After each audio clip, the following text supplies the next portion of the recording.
시청자 여러분 안녕하십니까? 채널A 뉴스 특보 시작합니다. 자, 이재명 대통령이 오늘 상하이에서 3박 4일 동안의 국빈 방중 마지막 일정을 진행하고 있습니다. 잠시 후 1시부터 이 마무리 일정과 관련된 행사가 진행될 예정인데요. 저희 채널A가 이와 관련된 내용을 제가 뉴스 특보로 전해드리도록 하겠습니다. 앞서 이재명 대통령 이 시진핑 국가주석과의 정상회담에서 한중 경제협력 관련해서 논의를 했었죠. 폭넓은 관심사항에 대한 의견을 서로 나눈 것으로 알려지고 있습니다. 분위기도 아주 화기애애했던 것으로 전해지고 있는데요. 특히 북한이요, 대화의 장으로 나올 수 있도록 중국이 관여해달라는 뜻을 시진핑 주석에게 당부한 것으로 또 알려지고 있습니다. 자, 오늘 어떤 마무리 행사가 있을지 저희가 지켜볼 텐데요. 지금 이 모습은요, 중국 상하이에 있는 프레스센터의 모습. 잠시 후에 이곳을 현장을 연결해서 마무리 행사를 저희가 전해드리도록 하겠습니다. 아마 성과에 대한 대통령의 발언도 있을 것으로 예상이 되는데요. 어떤 행사일지는 지켜보도록 하겠습니다. 사실 우리 이재명 대통령 이번이 외교의 중요한 시험 무대라고 관심을 끌고 있죠. 얼마 전에 트럼프 미국 대통령과의 통상 협상도 성공리에 마무리를 했고, 자, 이후에 또 중국과 여러 가지 주요 논의를 진행을 하고 있는 상황입니다. 미국과 중국이 지금 경제 전쟁을 벌이고 있죠. 이 사이 틈바구니에서 우리나라가 어떤 스탠스를 취해야 될지도 실용 외교에 어떤 미래를 가져올지 굉장히 중요한 시점입니다. 자, 오늘 오찬 기자 간담회가 예정이 돼 있는 것으로 지금 저희 현장 취재 기자가 전해지고 있는데요. 어떤 내용과 형식이 될지는 아직 확인이 되지 않고 있습니다. 네, 우리 기자단 여러분, 한 6개월 이상 이렇게 짐짝 실려 다니듯이 다니다가 처음으로 이렇게 같이 식사하는 것 같아요. 하여튼 고생 많으십니다. 그리고 새해 복 많이 받으시고요. 좋은 보도를 통해서 우리 국민들에게도 대한민국에도 새로운 희망을 만들어 주시기 바랍니다. 새해가 되자마자 첫 외교 일정으로 중국을 방문했습니다. 네, 이번 중국 방문은 변화하는 국제 질서 속에서 우리 대한민국의 국익을 더욱 단단하게 하고 한중 관계를 보다 안정적이고 성숙한 방향으로 발전시키는 중요한 외교 일정입니다. 우리 정부는 이념이나 진영이 아닌 오직 국민의 삶, 국가의 미래에 도움이 되는 실용 외교를 기준으로 외교 정책을 추진하고 있습니다. 중국은 우리에게 경제, 안보, 문화, 모든 분야에서 매우 중요한 이웃 국가입니다. 시진핑 주석께서 저를 볼 때마다 똑같은 얘기를 반복하시는데, 이사갈 수 없는 이웃, 그리고 뗄래야 뗄 수 없는 관계, 이런 표현을 자주 합니다. 실제로 그렇죠. 우리가 한중 관계는 정말로 서로에게 필요한 관계입니다. 그리고 불필요하게 서로를 자극하거나 배척하거나 또 대립할 필요가 없지요. 있는 환경을 잘 활용하면 더 나은 환경을 만들 수 있는데 왜 불필요하게 또 근거 없는 사안들을 만들어서 갈등을 촉발하는지 이해가 안 됩니다. 앞으로는 서로에게 도움되는 관계로 정말로 바꿔가면 좋겠다, 그런 생각을 합니다.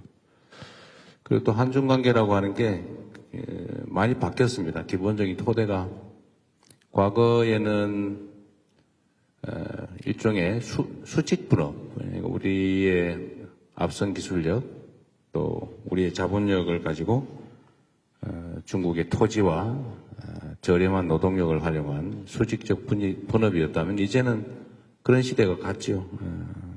수평적이고 호혜적인 협력 관계가 정말로 필요한 상태가 됐습니다. 경쟁할 분야는 또 경쟁하고 협력할 영역에서는 협력하는, 이를 통해서 실질적 성과를 만들어가는 게 중요하겠다는 생각을 합니다. 협력적 경쟁 또는 경쟁적 협력이 필요한 게 아닌가 싶습니다. 특히 경제협력 분야에서 안정적인 관리, 특히 최근에 문제되는 공급망 협력, 또 한반도 평화와 영내 안정 문제에 대해서 방문 기간 동안에 진지하고 책임 있는 대화가 이루어졌습니다. 대한민국 정부는 한중 관계가 또 어느 한쪽으로 치우치거나 또는 감정에 좌우되지 않도록 상호 존중하고 또 각자 국익을 중심에 두는 원칙 위에서 관리해 나갈 생각입니다. 그리고 동시에 미국, 일본, 아세안, 유럽 등 주요 파트너 국가들과의 관계도 균형 있게 발전시키고 이를 통해서 대한민국 외교의 지평을 넓혀가겠습니다. 언론 여러분께서 국민의 눈과 귀가 되어주시는 만큼 우리 정부는 외교의 과정과 성과를 가능한 한 투명하게 설명드리려고 합니다. 또 국민들께서 이해하실 수 있도록 소통하는 데 최선을 다할 것입니다. 이번 순방과 관련해서 궁금하신 점 또 지적하신 부분이 있으시면 시간은 저는 상관없는데 이러한 말씀이 있으면 해주시기 바랍니다. 네, 정말 고생 많으셨어요. 이번에도 좀 여유 있게 일정을 좀 잡아보자고 했는데 겨우 몇 시간 정도 할애한 것 같습니다. 앞으로는 우리 일정팀들이 조금 더 여유 있게 해주면 좋겠어요. 저도 못 살겠어요. 너무 힘들어서. 겨우 저도 한나절 정도 시간이 확보됐던 것 같습니다. 어쨌든 이번 방중은 생각보다 더 많은 진전들이 있었던 것 같습니다. 교감도 많이 이루어졌던 것 같고 또 여러 예를 들면 대립할 수 있는 사안들에 대해서도 아주 원만하게 해소할 수 있는 길을 찾아냈던 것 같습니다. 질문이 있으시면 제가 가능하면 짧게 하려고 노력하는데 그게 잘 안 돼요. 저도 하고 싶은 말이 있기 때문에. 자주 말씀드리지만 기자 간담회라고 하는 게 경찰서 유치장이 취조하는 일은 아니어서 저도 설명을 하다 보니까 길어지고 있는데 또 이를 통해서 우리 국민들께서 직접 이 장면을 보시고 또 들으시면서 판단할 수 있는 여지를 또 갖게 되는 거니까 여러분도 이해를 해주시기를 부탁드립니다. 자, 고맙습니다. 네, 말씀 감사합니다. 네. 언론인 여러분 박수 치면은 무슨 내기라는 소리 듣는 거 아시죠? 박수 안 치셔도 됩니다. 네, 네 고맙습니다. 네. 네, 박수가 습관적인데. 다음으로 이제 순방 기자단과 대통령님과의 자유로운 질의응답 시간 갖겠습니다. 네. 저희 평소 하는 대로 질문 있으신 분들 손 들어주시면 제가 인지 가능한 대로 바로 마이크 드리겠습니다. 가장 먼저 손 들어주신 옆자리에 앉아 계시죠? 연합뉴스 임형섭 기자님 질문 먼저 받아보겠습니다. 여기 마이크 이걸로 쓰셔야 돼요. 네, 여기 마이크가 있는 걸 그랬어요. 대통령님 새해 복 많이 받으십시오. 연초부터 정상회의 일정 고생 많으십니다. 저는 좀 전에 이번 방중에서 생각보다 진전이 있다고 말씀을 하셨는데, 문화교류 관련, 민간교류 관련 문화교류, 그 중에서도 한한령 문제를 좀 여쭤보고 싶습니다. 그동안 한한령 때문에 사실상 양국의 문화교류에 많은 제약이 있어 왔는데요. 이번 정상회담을 계기로 조금 이 부분에 개선될 조짐을 좀 느끼셨는지, 그리고 우리 국민들이 구체적으로 어느 시기 정도가 되면 좀 가시적인 성과를 조금 볼 수 있을 걸로 기대하고 계신지 이 부분 질문 드리겠습니다. 네, 이게 꽤 오래된 의제여서 사실 중국 정부는 한한령은 없다라고 계속 말해왔죠. 그런데 이번에는 좀 표현이 다른 점들이 있었습니다. 석자 얼음이 한꺼번에 언 것도 아닌데 또 한꺼번에 다 녹겠냐. 또 과일은 때가 되면 익어서 떨어진다. 이렇게 직접 시 주석께서 말씀하셨는데 그게 정확한 표현인 것 같습니다. 이제 그렇게 노력하겠다. 근데 어떻게 갑자기 바뀌면 없다고 한 게 있는 게 되잖아요. 그런 점들을 서로 이해해 줄 필요가 있겠다는 생각이 듭니다. 봄도 갑자기 오진 않아요. 시간이 필요하죠. 과정이 필요하니까. 실무부서에서 이제 구체적 협의를 하라고 말씀하셨기 때문에 실제 협의가 이루어질 겁니다. 그리고 가능한 범위 내에서 점진적으로, 단계적으로 또 질서 있게 그들의 표현에 따르면 질서 있게, 유익하게, 건강하게 이 문제는 잘 해결될 겁니다. 조짐 정도가 아니라 이제 명확한 의사표명이라고 저는 생각합니다. 시기나 방식이나 이건 뭐 또 분야마다 또 여러 가지 그 대상의 특성에 따라 좀 달라지겠죠. 무한대로 또 할 수는 없는 게 또 그 사회주의 체제의 또 속성이기 때문에 100% 완전히 또 방치할 수도 없는 그들의 입장도 이해해야 되겠죠. 그래서 구체적 협의가 좀 필요할 겁니다. 너무 서두르지 않고 우리도 지금까지도 뭐 아예 제로 상태로 이렇게 오랜 세월을 보냈는데 조금씩 단계적으로 원만하게 해나가면 될 것 같습니다. 네. 이번에는 좀 이쪽 테이블로 가보겠습니다. 네. 가운데 테이블 계신 SBS 강청화 기자님 먼저. 네.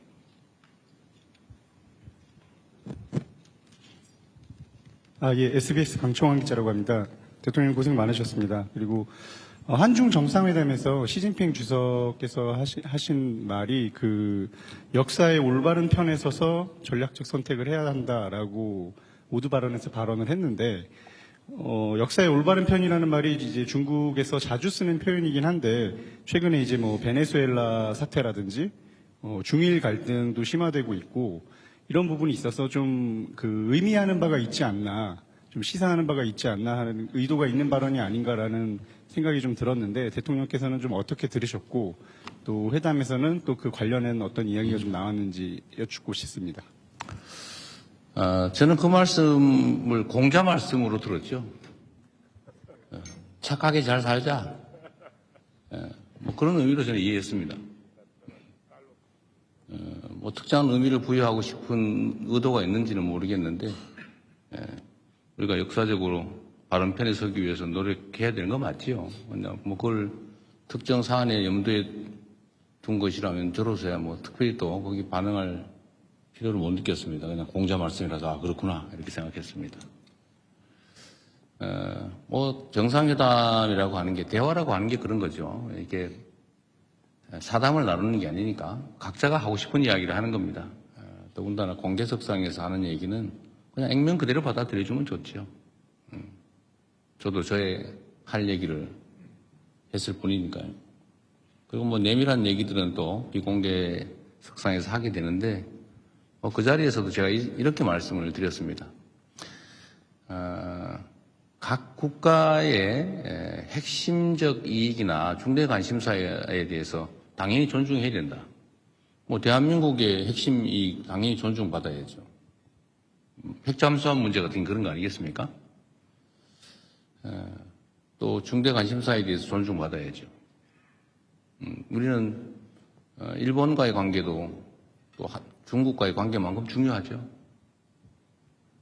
그리고 제가 이 얘기도 명확하게 했습니다. 중국의 시진핑 주석은 중국의 국가적 이익을 위해서 최선을 다하고 대한민국 대통령 이재명은 대한민국 국익을 위해서 최선을 다하는 것 아니겠냐. 그러면서도 서로 필요한 부분에서 또 타협하고 조정해 나가는 것이 국가 간 관계다. 뭐 이렇게 직접 내가 말씀드렸죠. 각자가 해야 될 이야기를 하는 자리다. 이렇게 생각해 주면 되겠습니다. 네. 다른 질문 또 받아보겠습니다. 그 앞쪽 테이블, 이번에는 좀 제일 뒤쪽 테이블로 가볼까요? 9번 테이블이 저한테 가장 멀 것 같은데, 네. 한국일보 이성택 기자님? 네. 제일 멀리 계십니다. 네. 예, 대통령님 안녕하십니까. 새해 복 많이 받으십시오. 한국일보 이성택 기자입니다. 이번에 여러 가지 방중 성과가 있었다라는 평가가 나오고 있는데요.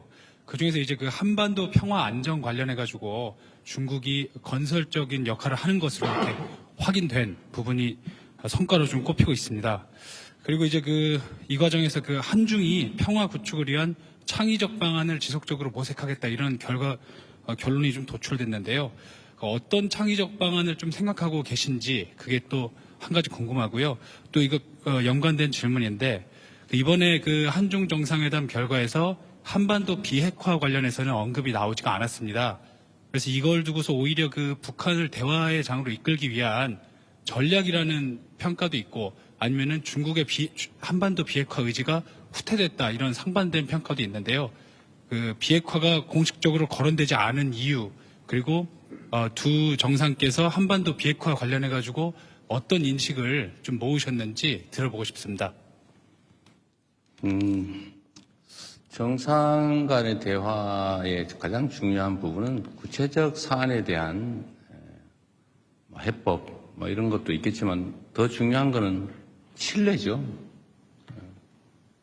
시 주석께서도 그런 말씀을 하시더군요. 말은 쉽게 할 수 있다. 행동은 쉽지 않다. 제가 자주 하는 얘기이기도 하죠. 말이야 누가 못합니까? 다리라도 따다 줄 수 있지만 결국은 신뢰는 그렇게 쉽게 말로 확보할 수 있는 게 아니다. 한중 관계의 가장 기본적인 과제는 신뢰 회복이라고 생각해요. 정말로 상대 국가를 또 상대 국가 국민들을 인정하고 존중하느냐. 막 혐오하고 증오하면서 무슨 대화가 되겠습니까? 거래야 있을 수 있겠지만 거래는 누구나 할 수 있죠. 그러니까 대화하고 소통하고 서로 존중하면서 쌍방이 모두 도움되는 일을 찾아가는 것은 그렇게 쉬운 일은 또 아닙니다. 국가 간 관계라고 하는 것도 차이가 있지요. 다른 점도 있고 서로 마음에 안 드는 점도 있고 또 공통의 과제도 있고 또 서로 함께 좋아하는 점도 있겠죠. 그러나 그 차이들은 좀 줄여나가고 또 갈등적 요소는 또 최소화하고 이해하려고 노력하고 또 상대의 입장을 존중하고 또 공통으로 추구하는 가치들에 대해서는 또 함께 힘써 노력하고 또 이러다 보면 관계는 개선이 되겠죠. 큰 방향이 어긋나는 쪽으로 가느냐 또 함께하는 쪽으로 가느냐 이 방향이 중요하지 않습니까? 그 방향에서 제일 크게 영향을 미치는 것은 결국 정상 간의 신뢰 그리고 아주 근본적으로는 각국 국민들의 마인드겠죠. 싫어하는 마인드를 갖느냐 아니면 공감하고 존중하는 마인드를 갖느냐 중요합니다. 저는 한국과 중국이 정말로 떨어질 수 없는 이웃이고 우리 입장에서 보면 중국은 세계 최대 거대한 시장이죠. 좀 무한한 가능성을 가진 땅입니다. 거기를 왜 우리가 배척합니까? 거기를 빼놓고 뭐하러 저기 멀리 가서 고생합니까? 물론 먼 곳도 버릴 것도 아니지만 가까운 곳에 저 거대한 가능성 잠재력을 방치하거나 아니면 심지어 배척할 필요는 없죠. 국가 지도자가 그런 행태를 보이면 국민들이 고생하지 않습니까? 기업들이 고생하죠. 그래서 이번 정상회담에서는 한중 간의 신뢰 회복, 또 한국과 중국 국민들 간의 우호적 인식, 공감을 좀 확대하는 데 중점을 뒀다는 말씀을 드리고 그 점에서는 매우 큰 성과가 있었다고 생각합니다. 당연히 한반도를 중심으로 한 평화와 안정은 중요한 의제이죠. 당연히 아주 긴 시간 깊이 있는 논의를 했습니다. 그러나 이게 우리가 있는 얘기를 모두 대외적으로 공개를 하는 게 바람직할 때도 있고 또 그게 불필요한 오해를 낳을 수도 있거나 이렇기 때문에 일부만 얘기하는 겁니다. 한반도 평화와 안정이 중국에게도 매우 중요한 관심사라는 점은 당연히 공감했습니다. 우리 대한민국 입장에서도 국가 존속의 문제, 또 대한민국 성장 발전에 크게 영향을 미치는 중요 의제인 건 또 명백하죠. 제가 중국 측에 요청을 한 게 있습니다.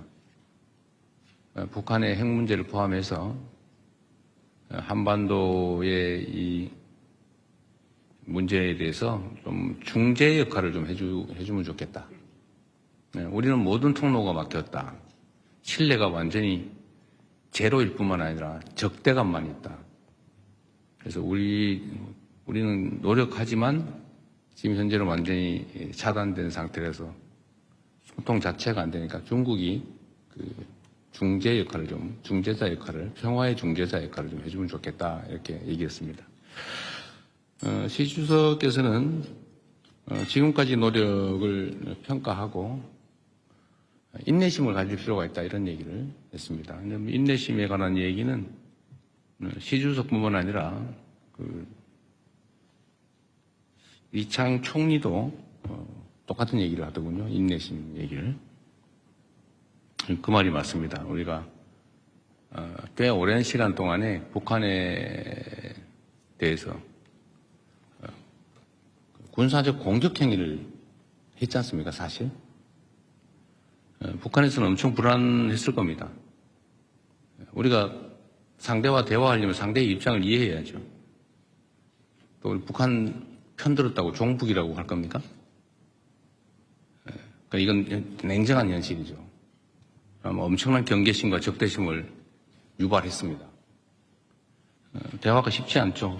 꽤 오랜 시간 그렇게 싸워온 업보라고 할까? 싸워온 적대가 있기 때문에 여기에 완화돼서 좀 대화가 시작되려면 많은 시간과 노력이 필요합니다. 그리고 주변의 역할도 필요하죠. 중국에 그 부탁을 했고, 중국은 어쨌든 그 역할에 대해서 노력해 보겠다고 합니다. 한반도 핵 문제도 당연히 심각하게 논의하죠. 제가 얘기한 건 그런 겁니다. 서로 상대방이 결코 받아들일 수 없는 이야기를 주장만 하면 아무것도 이루어지지 않는다. 그리고 현실에 입각해서 서로가 수용할 수 있는 합리적인 안을 도출해야 한다. 주변 국가든 북측이든 우리 한국이든 다 수용할 수 있는 방안을 찾아내야 된다. 그래서 하나의 공감할 수 있는 사안은 있죠. 예를 들면 북측 입장에서는 체제 안전, 그리고 여기에 미국의 역할이 중요하다. 이거 중국 최고 지도자 모두가 똑같이 얘기하는 겁니다. 뭐 우리도 알고 있죠. 북미 관계가 중요하고 또 북측 입장에서는 여기서는 체제 안전의 문제가 제일 중요하다. 뭐 모두 알고 있는 사실입니다. 여기서 제가 좀 추가로 얘기한 거는 이런 거죠. 지금 이 상황이 계속 방치되는 것 자체가 동북아 또는 전 세계의 손해다. 어떤 손해냐? 끊임없이 핵무기는 추가 생산되고 있다. 끊임없이 대륙간 탄도 미사일 기술은 개선되고 있다. 체제 유지에, 체제 보호에 필요한 만큼의 생산이 이루어진 다음에 추가 생산되는 핵무기는 아마 국경 밖으로 유출될 가능성이 높아진다. 그게 전 세계의 평화와 안정에는 위해인 게 분명하죠. 그게 누구에게 도움이 되느냐? 아무에게 도움이 안 되죠. 또 한반도는 장기적으로는 비핵화해야 되지만 북한 정권 입장에서 지금 핵을 없애는 걸 동의할 수 있겠냐? 뭐 그렇게 하면 좋지요. 근데 되겠냐? 수용할 수 있을까? 제가 보기에는 불가능하다고 생각됩니다. 그럼 방치할 거냐? 결국 여기서 실현 가능한 모두에게 도움되는 길을 찾아내야죠. 그래서 중단하는 거, 현재 상태에서 중단하는 거, 추가 생산을 하지 않고 국외로 핵물질을 반출하지 않고 더 이상 ICBM 개발을 하지 않는 것만도 이익이니까 그 이익을 포기하는 보상 또는 대가를 지급하고 일단 할 수 있지 않냐. 일단. 단기적으로. 그리고 여기 어느 정도 되면 중기적으로 좀 감축해 나가자. 그리고 좀 길게 봐서 한반도, 핵 없는 한반도, 이거는 포기하지만 말아야 한다. 장기적인 목표로. 그래서 이 단기, 중기, 장기 목표를 가지고 우리가 접근해보자. 이때까지 맨날 얘기했던, 우리가 제안했던 안이죠. 이 점을, 이 진정성에 대해서 북측에 좀 충실하게 설명을 해달라라는 부탁을 했습니다. 그렇게 끊임없이 또 시간을 갖고 노력해봐야 되겠죠. 안 하는 것보다 나으니까. 또 해야 되니까. 이런 점에 대해서 중국 측에 공감이 있었다는 말씀을 드립니다. 정말로 많은 노력이 필요해요. 그리고 여기에는 우리 대한민국 국민 여러분의 또 인내와 이해도 필요합니다. 여기에 자꾸 정략적인 이유를 붙여서 자꾸 흔들고 발목 잡고 이러면 아무것도 안 됩니다. 점점 더 상황은 나빠질 뿐이죠. 상황 개선을 위해서 좀 힘을 모아주시면 좋겠다는 말씀을 드립니다. 네, 뭐 중요하고 복잡한 의제에서 말이 좀 길었네요. 네, 말씀 잘 들었습니다. 이번에는 제 마음대로 여성 기자분에게 좀 우선권을 드리겠습니다. KBS 손서영 기자님. 네.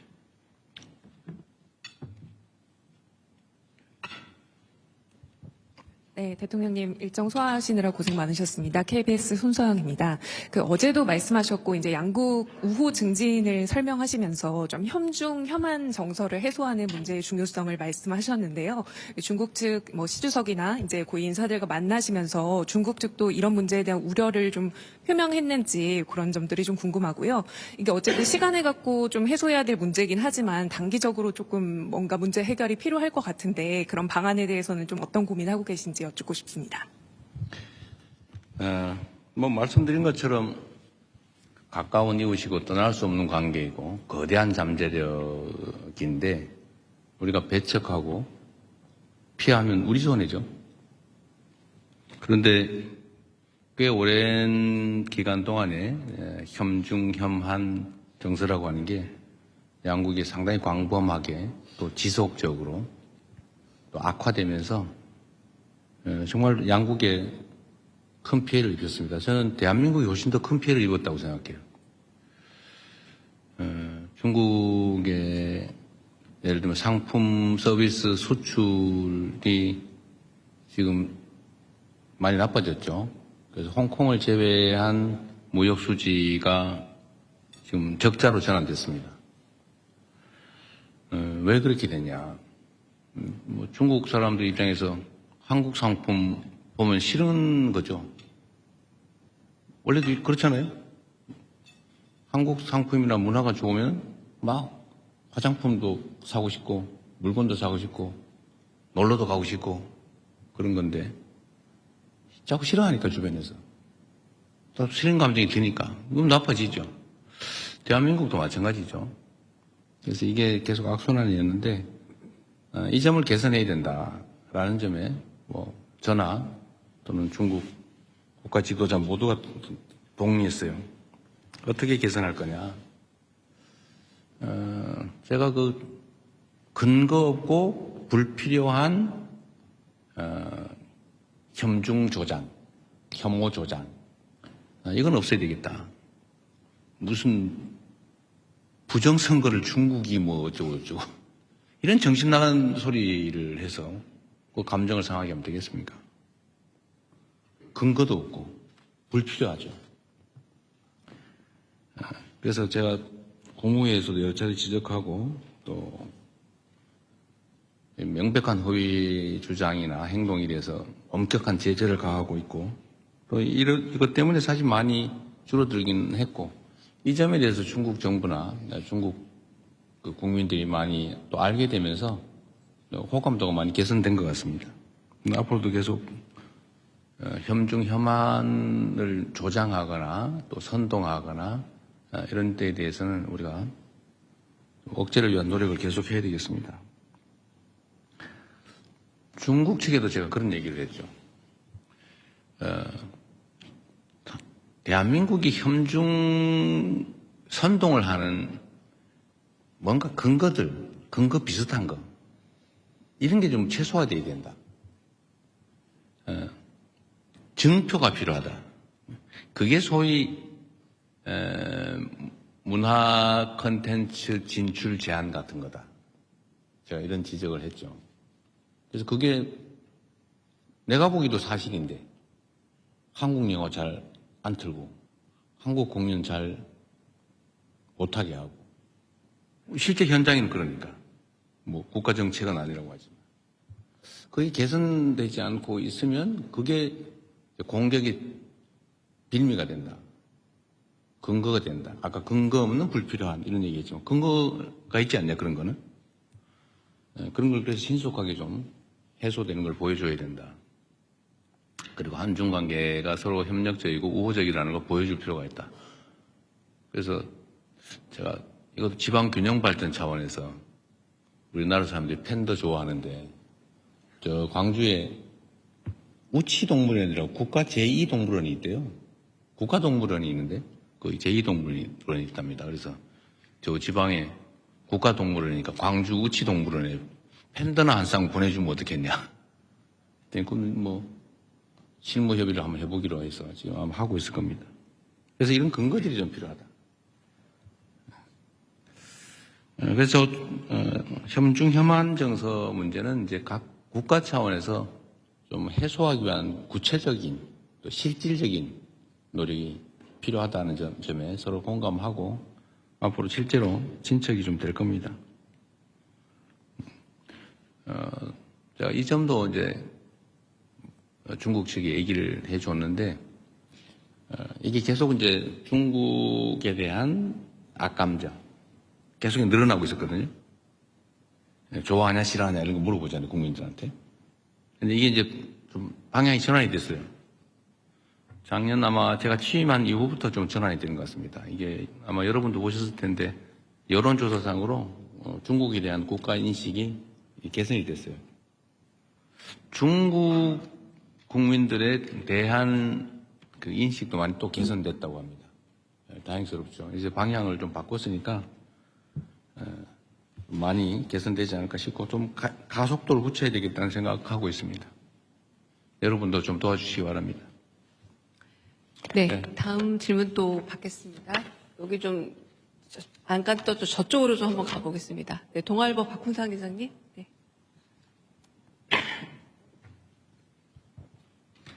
예, 동아일보 박훈상입니다.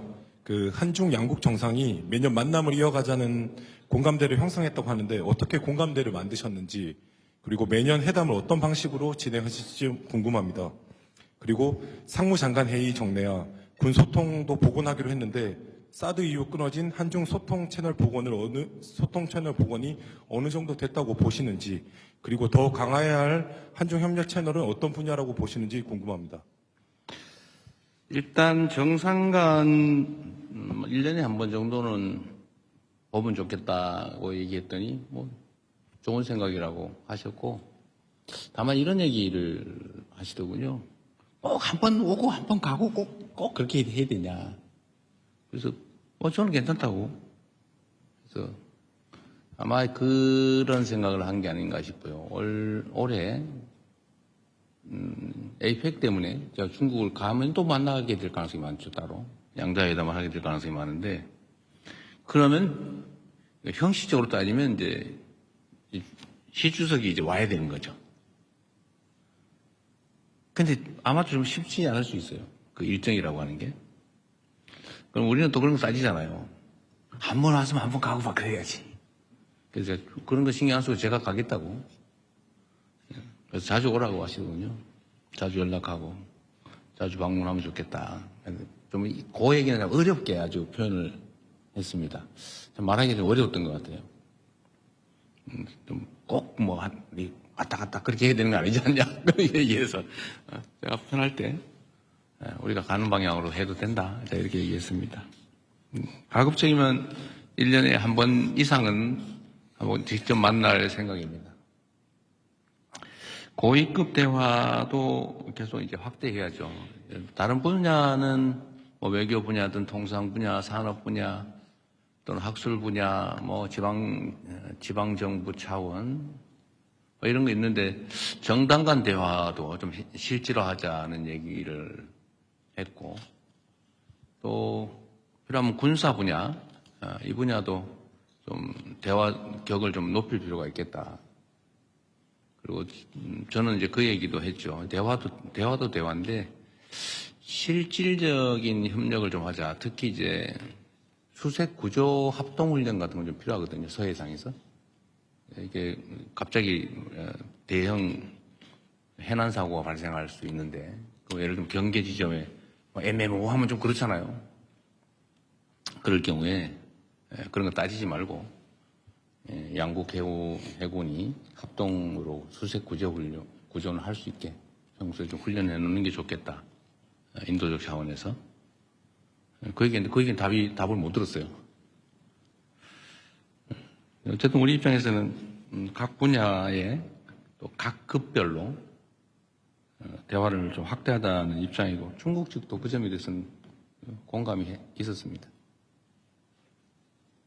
최대한 많이 소통할 필요가 있겠다 생각합니다. 네. 네, 다음 질문은 좀 뒤쪽 테이블로 넘어가겠습니다. 제가 이제 잘 안 손이 보이기. 왜 이리 많습니까? 네, 제가 잘 안 보이기 시작하는데 그냥 짚겠습니다. 빨리빨리 하세요 그냥. 네, 한재영 기자님. 다음에 저 뒤쪽으로 가겠습니다. 죄송합니다. 가능하면 여성들한테 기회를 많이 주세요. 알겠습니다. 너무 비중이 안 맞아요. 네, 안녕하십니까. 저 한국경제신문 한재영입니다.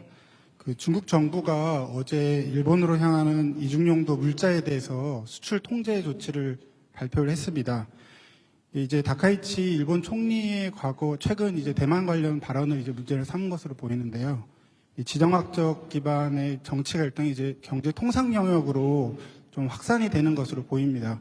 우리나라도 연관이 간접적으로 있을 수도 있다고 보는데요.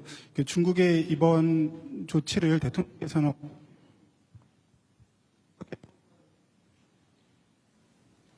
어떻게 평가를 중일 간의 갈등 좀 적극적으로 중재하실 또 특히 이제 경제 통상 영역에 있어서 갈등을 중재하실 또 생각이 있으신지 궁금합니다.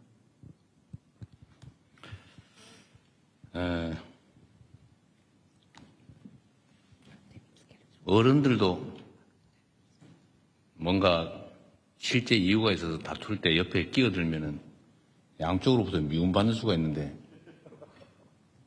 상황을 잘 보고 정말 우리의 역할이 필요할 때, 또 실효적일 때, 의미 있을 때 하겠지만 지금은 우리가 할 수 있는 게 매우 제한적으로 보여집니다. 나설 때 나서야지 안 나설 때 나서면 별로 도움이 안 될 수도 있어요. 자, 때가 되면 또 상황이 되면 또 할 수 있는 역할을 찾아보겠습니다. 수출 통제 관련된 보도는 저도 어제 봤는데 이 동북아시아의 평화와 안정 또 연대와 협력은 매우 중요하죠.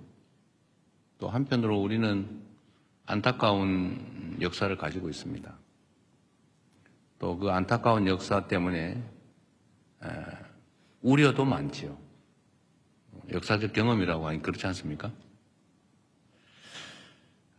그래서 이 지금 문제된 수출 통제 문제는 매우 복합적이고 뿌리가 깊죠. 그래서 그냥 하나의 현상처럼 보이지만 그 현상만으로는 설명할 수 없는 매우 복잡한 문제입니다. 일단은 원만하게 신속하게 잘 해결되길 바랍니다. 그리고 이게 또 단기적으로 보면 우리가 가공 수출하는 데에 또 연관이 있을 수 있죠. 꽤 복잡합니다. 또 장기적으로 볼 때 이게 어떤 영향을 미치게 될지도 속단하기가 어렵죠. 일단은 상황을 예의주시하고 우리가 어떤 상황을 직면하게 될지 이 점에 대해서 면밀하게 점검하는 그런 단계다. 구체적으로 여기에 대해서 이렇게 하겠다 저렇게 하겠다 말하기가 좀 쉽지 않은 상황입니다. 잘 해결되기를 바란다는 말씀 드리는 걸로 일단은 넘어가겠습니다. 네. 이번에 여성 기자분, 네. 장윤선 기자님, 네. 네, 대통령님 고생 많으십니다. 새해 복 많이 받으십시오. 네, 질문 드리겠습니다. 길거리 중계하다가 제재당했다는 소문이 있던데 네, 맞습니까? 그 소문이 거기까지 갔습니까? 네, 별걸 다 듣고 있어요. 네, 사실 인민대회당에서 시진핑 주석과 셀카를 찍으신 세계 최초의 정상이 아닌가라는 생각이 좀 듭니다. 대통령께 여쭙고 싶은 것은 좀 정치적 상상력과 관련된 것인데요. 사실 우리는 5년마다 대통령이 바뀌기 때문에 지난 30년 한중 관계를 결산해 볼 때 처음에는 발전기였다가 조정기를 거쳐서 사실상 갈등기를 거쳤습니다. 이후에 이제 미래의 한중 협력 30년의 상, 이를테면은 흔들리지 않는 협력 관계가 가능할지, 특히 여기 살고 있는 제중동포들 같은 경우에는 그 정권이 바뀔 때마다 또 삶에 상당히 큰 영향을 받기 때문에 대통령께서 생각하시는 어떤 정치적 상상력을 좀 말씀을 좀 해주시면 좋을 것 같습니다. 대한민국의 이 5년 단임제 이 점에 대해서 사실은 중국도 관심을 보이기도 했어요. 어떤 거냐면 이거 지속성을 담보할 수 있냐 뭐 그런 얘기예요. 사실 그 말도 일리가 있죠. 앞으로 어떻게 될지 어떻게 아냐 뭐 그런 거예요. 이게 일본도 사실은 일당이 계속 집권을 하고 있죠. 우리 주변 국가들을 보면 거의 대부분 그래요. 근데 우리는 이제 어쨌든 5년 단임제인데 과거에는 그런 진폭이 그렇게 크지는 않았던 것 같습니다. 그러면 뭐 김대중, 뭐 김영삼, 노태우 뭐 이렇게 쭉 흘러온 그 과정들을 보면 그렇게 진폭이 특히 대외 관계에서는 진폭이 크지 않았던 것 같아요. 그런데 최근에 전체적으로 진폭이 커졌는데 대외 관계에서 이 상상 이상의 급변이 있었던 겁니다. 황당무계했을 거예요, 주변에서. 이제는 어떻게 믿지? 지금 얘기를 잘하면 나중에는 어떻게 될지 어떻게 믿나? 뭐 이렇게 된 것 같습니다. 미국에 똑같은 현상이 있다고 제가 들었거든요. 미국도 대외 정책 분야는 민주당이 집권하든 공화당이 집권하든 큰 변화가 없다. 그리고 외교 안보 분야에 관한 한 큰 차이가 없다. 어느 당이 집권하든. 근데 최근에는 엄청나게 다르다고 해요. 우리는 가장 최근의 경험으로는 완전히 천당과 지옥을 왔다 갔다 해버려가지고 뿌리끝이 흔들려 버린 거죠. 대외 정책이. 특히 이 동북아 부분은 그런 것 같아요. 더 심한 것 같습니다. 이 점에 대한 우려가 있는 건 사실이에요. 이번에 우리가 한중 관계 개선에 이제 양자가 정말 일치된 생각을 가지고 있고 또 그러기 위해서 실제로 노력하는 거죠. 중국 입장에서도 한국의 존재가 정말 중요하거든요. 그런데 한국이 이게 보니까 어느 날은 토끼였다가 어느 날은 갑자기 1위가 되었다고 막 이래버리면 불편하잖아요. 그렇게 지속적인 정책 결정하기 어렵죠. 그러면 어떡하겠어요? 할 수 없지. 운명이죠. 그래서 제가 이 점에 대해서는 이렇게 얘기를 했습니다. 물론 그런 불안정함 때문에 정책 결정이나 국가 간 관계를 수립하는데 참 어려움이 있는 건 이해한다. 그러나 특히 한반도 평화에 관한 문제라면 지금이 기회다. 그런 면에서. 그리고 그거를 제도화하면 된다. 쉽게 뒤집지 못하게 제도화하면 된다. 이건 그것까지만 얘기했죠. 제도화 방법은 여러 가지겠죠. 입법을 해놓든지, 아니면 조약을 맺어놓든지, 문서상 번복할 수 없는 합의를 해놓는다든지, 이러면 이제 마음대로 못 뒤집죠. 그런 방법도 있다. 그리고 지금이 어쩌면 기회다.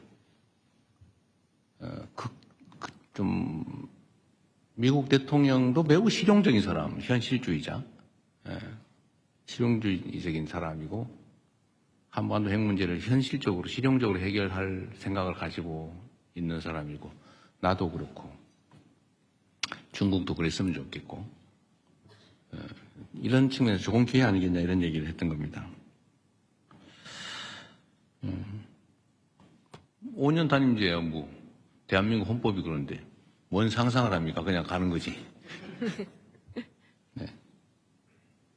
그러나 저는 그런 걸 믿죠.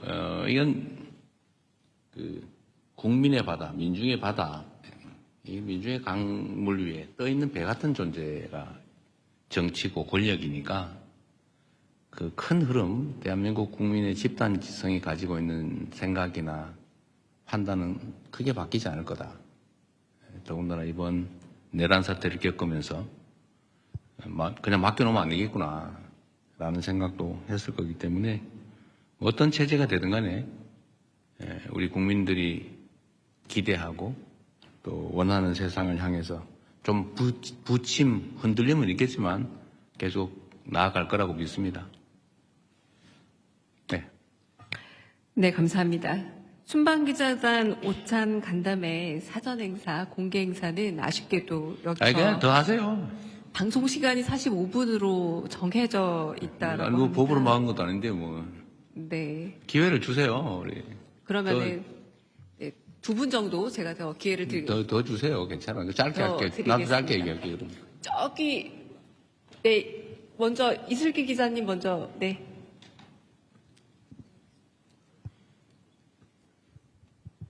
대통령님 질문 드릴 기회 주셔서 감사합니다. 저 조선비즈 이슬기 기자입니다. 이번 정상회담에서 결국 근거 없는 혐오 정서를 해결해 나가자라는 게 이번 회담의 골자라고 좀 생각이 되는데요. 다만 이제 우리 국민들이 서해 구조물이나 오래된 미세먼지 문제, 특히 사실 쿠팡의 그 정보 유출 사태 관련해서 중국인 직원 이런 문제들이 사실 있지 않습니까? 그래서 이런 것에 근거해서 우리 국민들이 사실 중국에 대한 반감이나 약간의 우려, 불편함 이런 감정을 갖고 계신 것도 사실입니다. 그래서 이거와 관련해서 좀 두 분이 허심탄회한 대화를 나누셨을 거라고 생각하는데요. 마침 우리가 사이버 안보 관련한 MOU도 체결했고요. 그래서 이런 부분에 대해서 중국이 나름의 배경을 좀 알고 있는지 두 분이 좀 어떤 대화 나누셨는지 여쭙고 싶습니다. 근거 없고 불필요한 혐오 선동에 대해서 우리가 경각심을 가지고 엄히 제재해야 된다는 점은 명백하죠. 쿠팡의 그 범죄 행위자가 중국 사람이다. 어쩌라고요? 일본 사람이면 그러면 그때부터 일본 사람 미워할 겁니까? 그러면 쿠팡에 그 미국 사람이 있으면 이제 무지하게 미워해야 되는데 그건 왜 안 하는 거예요, 도대체? 아무런 그야말로 그것도 근거 없는 얘기죠.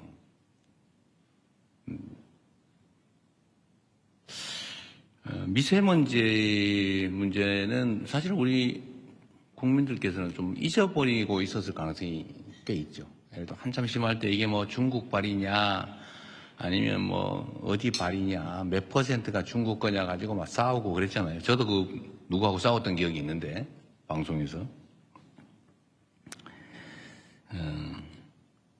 근데 이런 걸 가지고 감정적으로 대응할 일은 아니죠. 근데 중국이 어쨌든 재생에너지로 신속하게 전환하면서 정말 놀라울 정도로 빠르게 어쨌든 미세먼지 문제에 대응을 한 것 같습니다. 이건 뭐 제가 그냥 기억나서 우리 이 상하이시 시장이 환경부 장관을 했고 또 환경공학자고 제가 이제 자료를 보다 보니까 그리고 젊은 나이에 북경시장을 했어요.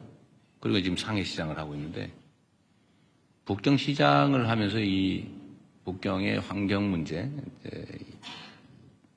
이 미세먼지 문제를 어쨌든 아주 강력한 드라이브를 걸어가지고 짧은 시간에 엄청난 개선을 이뤄낸 겁니다. 그리고 그런 점에서 실력자죠. 능력자인데 그 얘기를 제가 칭찬하다 보니까 그 얘기를 하게 된 거예요. 그냥 뭐 이게 무슨 한중 혐오 정서의 원인이라서 한 얘기는 아니고 서해 문제 가지고도 이렇게 뭐 이상하게 또 왜곡해서 뭐 서해를 뭐 상납을 했느니 이런 이상한 또 주장하는 사람이 있는 것 같은데 이 서해 구조물 문제는 사실은 서해에 이제 각자의 고유 수역이 있고 그 중간쯤에 공동 관리 수역이 있어요.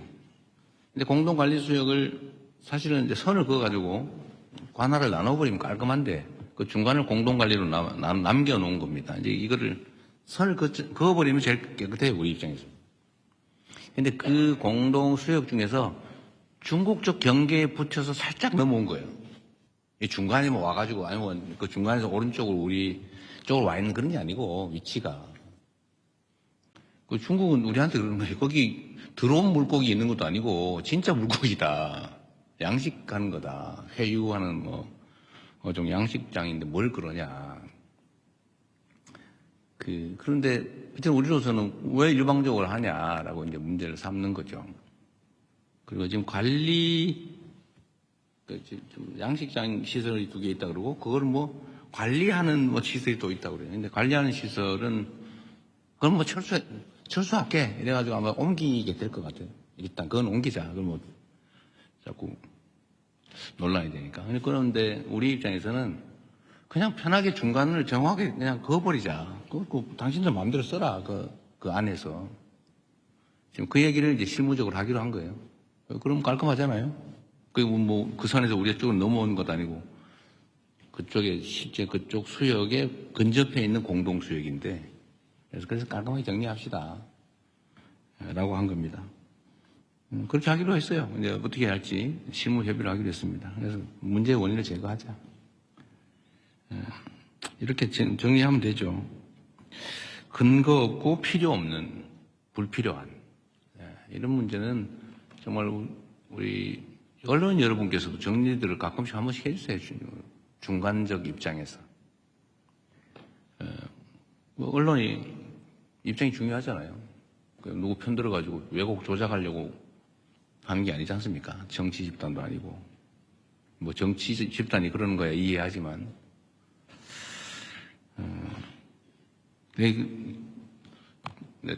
붙여서 내가 얘기 한번 얘기했다. 참 신통한 게 있었는데, 예를 들면 말입니다. 검찰이 기소해가지고 법원이 검찰의 기소가 잘못됐다고 판결을 하면 우리는 통상적으로는 잘못 기소한 검찰을 비판해요. 이거 맞잖아요, 그게. 왜냐하면 최종 판단권은 법원이 가지니까. 그런데 희한하게 거기에 이재명이나 민주당이 관계가 되면은 법원이 판단이 잘못됐다고 검찰을 두둔해요. 그 이상하지 않습니까? 왜 항소 안 했냐고 따져요. 기소한 걸 잘 탓해야지. 왜 법원이 판결을 잘못했다고 항소해서 법원의 판결을 뒤집으라고 합니까? 이게 완전히 중립성을 벗어난 거죠. 기준이 정말 그때마다 달라요. 언제는 잘못 기소했다, 무리한 기소다. 원래 무죄 나면 무리한 기소라고 비평하는 거 아니에요? 무리한 기소? 항소하겠다면 혼내야지 오히려. 법원의 판결이 잘못된 게 아니면. 그런데 묘하게 그 검찰이 항소 안 한다고 말이지. 왜 항소 안 했냐고 비난을 해요. 이게 문제다 이거죠. 그래서 이게 서 있는 걸 이렇게 똑바로 안 쓰고 이밖에 삐딱하게 서 있으니까 세상이 삐딱하게 보이나 그런 생각이 들 때가 있습니다. 특히 이런 혐중, 혐한 이런 것들이 국민 경제에 엄청 피해를 주잖아요. 무슨 도움이 됩니까? 손해는 국민들이 받죠. 장사 안 되고 물건 안 팔리고 화장품 진짜 지금 같으면 중국을 석권해야 되는 거 아닙니까? 근데 안 팔리잖아요, 중국에서. 그래서 엄청나게 손해보고 있는데 그럴 필요가 없다. 그게 공인으로서 해야 될 일 아니겠나 싶습니다. 네, 또. 네, 정말 이번엔 그냥 제가 마지막 질문으로. 다 하라고 그러세요. 뭐 10년에 할 일도 없는데 뭐. 네, 그럼 뭐 식사 시간 줄여서 저희가 그냥 가겠습니다. 밥은 후다닥 먹기로 하고. 네, 제가 저쪽에 잘 안 보이는데요. 네, 정환보 기자님이십니까? 네. 안녕하십니까. 경향신문 정원보 기자입니다. 저는 약간 가볍지만 또 의미 있는 질문을 좀 했으면 하는데요. 이번 방중 기간에 강윤정 대변인께서는 백미라는 표현까지 쓰셨는데 샤오미 폰 셀카가 되게 국내에서도 화제가 될 걸로 알고 있습니다. 그래서 어떻게 보면 석자 얼음이 한 2자 정도 줄지는 않았을까 싶은 생각이 있는데 대통령께서 주신 선물 외에 사실 석사자상 같은 경우도 간송미술관에서 사실 금액으로 따질 수 없는 엄청난 가치가 있었던 걸로 아는데 반대로 중국 측에서는 저희한테 준 내용이 이제 펑리위안 여사 CD 말고는 알려진 게 없습니다. 그래서 그에 관해서 좀 말씀 듣고 싶습니다. 네.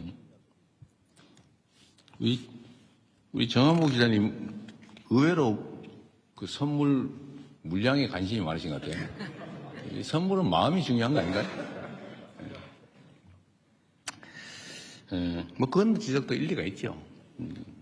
근데 우리 선물 교환할 때 보니까 그쪽에는 준비를 많이 했는데 우리가 너무 준비를 적게 해가지고 미안한 생각이 들던데요.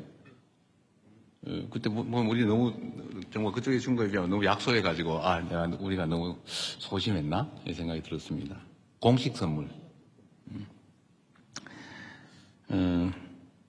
석사자상은 이 간송 선생이 일제 시대 때인가요? 그때 일본에서 매우 비싼 가격으로 샀다고 해요. 그리고 그분이 언젠가 중국에 돌려줘라라고 유언을 했다고 하더라고요. 그래서 그 간송미술관 측이 중국 측에 이렇게 돌려주려고 오랫동안 노력을 했다고 합니다. 노력을 했는데 그 절차가 잘 진행이 안 됐대요. 네, 마침 제가 그 얘기를 들어서 중국 측에 돌려주자. 이게 이 한중일 동북아의 이 역사 문제는 사실은 저는 이제 현실이 너무 어려우니까 좀 과거는 직시하되 미래를 향해 가자라고 해서 그걸 일부러 막 부각하거나 그러고 싶지는 않은데 그래도 제자리를 좀 찾아주자. 서로 각자가 있을 자리에 있자라는 의미로 관송미술관이 굳이 돌려주고 싶다는데 이번에 그냥 우리도 좀 생색도 좀 내자라고 해서 제가 좀 밀어붙여가지고 급하게 추진된 거예요. 근데 중국 측에서 그 전문가들이 몇 명이 와가지고 급하게 왔어요. 왜냐하면 진짜인지 아닌지 감식을 해야 되니까. 와서 확인을 했더니 진짜라고. 이게 왕궁에 빛이 돼서 이게 뭘 지키든 애군을 막든 그게 맞다. 이 성체 재질도 그렇고 기법도 그렇고 맞다. 그래서 이제 급하게 실물은 못 주고 돌려주는 사진만 찍어 돌려주는데요. 저는 이게 이제 각자 제자리에 라고 하는 걸 좀 상징적으로 보여주고 싶었죠. 중국도 중국이 우리한테 줄 거는 내가 보니 아무 사례가 없더라고요. 뭐 있으면 그래서 푸바오라도 줘라. 제가 그렇게 한 겁니다. 푸바오라도 빌려줘라. 우리가 뭐 중국에서 우리 걸 뺏어간 건 또 뭐 가져간 거 없으니까 별로. 그런 의미였습니다. 각자 제자리에. 그 샤오미 폰은 이거 가지고 또 왜 중국 물건 선전해 줬냐, 뭐 친중이냐 또 뭐 그런 사람 있는 것 같아요. 일부가 공연히 하는 소리고, 그 샤오미 폰은 어쨌든 시 주석이 우리한테 선물로 줄 때 저한테 한 얘기도 있죠. 이거는 디스플레이는 한국산이다. 그리고 중국하고 이게 일종 협력의 산물이다. 한중 협력의 산물이다라고 하면서 약간 구기종을 준 거예요. 아마 신기종은 디스플레이를 한국산 안 쓴 것 같아요. 예, 그건 못 주고. 예, 그래서 한국산이 들어있는 약간 구기종 그걸 선물로 준 것 같습니다. 한중 협력하자. 예, 협력하면 좋지 않냐. 같이 물건 만들어서. 예, 이런 취지로 준 거죠. 그래서 거기에서 그리고 제가 또 약간 험한 농담을 해가지고 근데 기분 나빴을 수도 있는데 그것도 잘 받아줬죠. 그래서 뭐 그 기억도 있고 카메라가 좋대요. 그게 또 근데 진짜로 제가 해보니까 카메라 성능이 많이 좋더라고. 뭐 기왕이면 또 우리 셀카 하나 찍어놓으면 더 좋잖아요. 그래서 일부러 제가 개통해가지고 가지고 왔습니다. 기회 되면 한번 찍어놓으려고.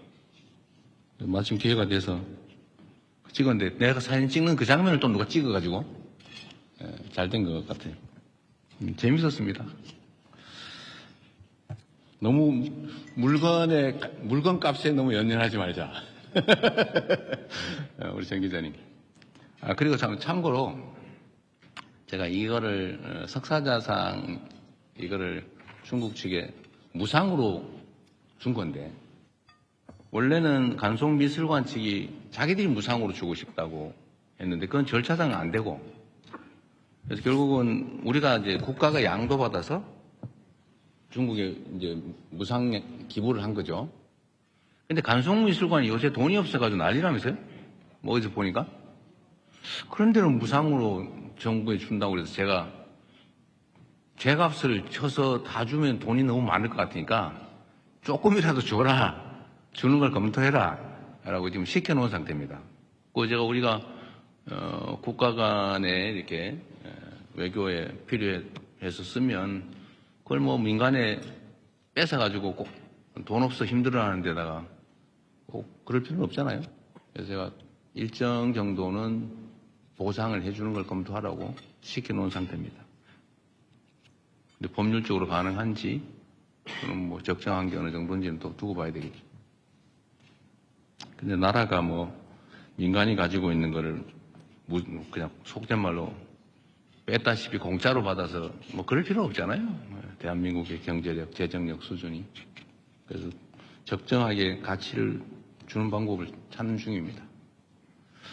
네. 네, 정말 이제 마지막 질문 받겠습니다. 이상호 기자님이 벌떡 일어나셔가지고 네, 이상호 기자님 네. 질문 마지막으로 네, 받겠습니다. 대통령님 고생 많으셨습니다. 고발뉴스 이상호 기자라고 합니다. 통상 대통령께서 말씀하시면 이 공간이 꽉 차는 느낌이 있는데 오늘도 참 많은 기사거리를 주셔서 감사합니다. 근데 오늘은 좀 허전해 보입니다. 왜냐하면 대통령께서도 무척 고생하셨지만 이번만큼은 특히 우리 영부인의 활약이 좀 두드러졌던 것 같습니다. 두 분께서 참 많이 준비하시고 사석에서도 두 분이 계시면서도 많이 이렇게 논의를 동지적으로 하셨을 것 같아요. 서로 조언도 많이 하시고 특히 이번 중국으로 향발하시면서 둘이 타심도 하고 자 우리가 한번 둘이 이렇게 한번 분위기를 만들어 보자 서로 이렇게 팀워크를 짜면서 나눴던 이야기, 뭐 불편하시면 안 하셔도 되고요. 야, 부탁드리겠습니다. 그런 거 없습니다. 우리는 그렇게 심각하게 살지 않습니다. 지금은 무슨 K-뷰티 행사가 있다고 하더라고요. 그래서 화장품 판매에 도움이 되는 홍보 요원 행사를 하고 있을 겁니다, 아마. 네, 없었어요, 그런 거.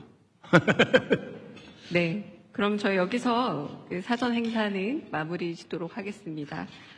방송은 여기까지 하지만 저희 계속돼서 질문도 하실 수 있고 이야기도 나누실 수 있고 그리고 채널A 뉴스 특보, 저는 60초 후에 다시 돌아오겠습니다.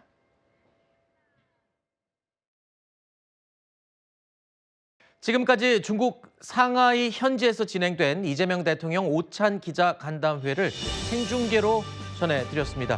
채널A 뉴스 특보 여기서 마칩니다. 시청해주신 여러분 고맙습니다.